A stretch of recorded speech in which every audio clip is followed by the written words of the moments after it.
আসলে কি জানেন, মানুষের সময় আর সুযোগ একই সাথে আসে না।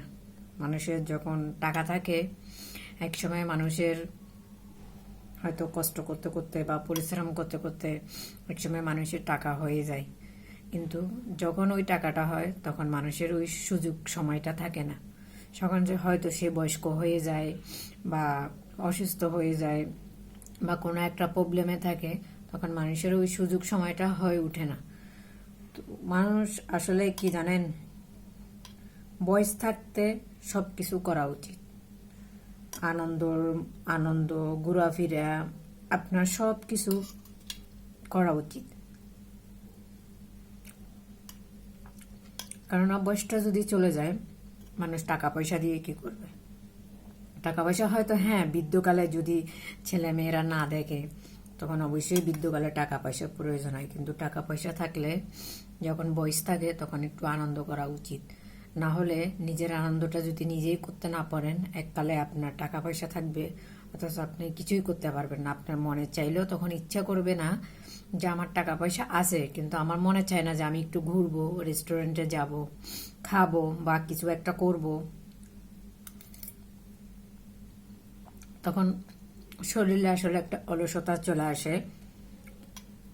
আর তখন বৃদ্ধ হয়ে গেলে তখন আসলে ওইরকম কিছুই মনে চায় না। মানুষের একটা বয়স থাকতে ইয়ংকালে যে যেটা মনে চায়, যে আজকে আমি রেস্টুরেন্টে যাব, আজকে কোথাও যাব, কিছু খাবো, ঘুরতে যাব, বিয়ের পরে হাজবেন্ডকে নিয়ে বাইরে যাব, ঘুরবো, আনন্দ করব, ফুর্তি করব।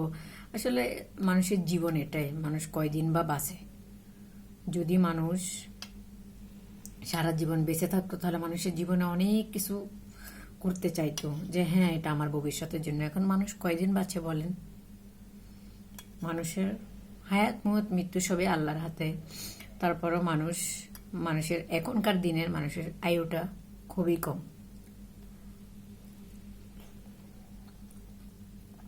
কেননা মানুষের মৃত্যু এখন হাতের নাগালের বাইরে। কারণ খুবই কম মানুষ বাঁচে। আপনারা দেখবেন যে 35-40 হয়ে গেছে, 45 হয়ে গেছে, আপনার হার্টের প্রবলেম হয়ে গেছে বা কোনো একটা সমস্যা হয়ে গেছে, তখন বা ডায়াবেটিসে ধরে গেছে, মানে যে কোনো পর্যায়ে যে কোনো একটা বাহানা দিয়ে যে কোনো কিছুতেই দেখবেন যে তাকে যে কোনো একটা রোগে ধরে গেছে, সে অসুস্থ হয়ে যাচ্ছে। তাহলে ওই সময়টা আর কই থাকলো? এর জন্য মানুষ বলে টাকা থাকলে টাকার মর্মটা দিতে বুঝতে। টাকা থাকলে তখন মানুষ কিছু সময় থাকে না, আর সময় থাকলে তখন টাকা থাকে না। আসলে এটাই বাস্তব।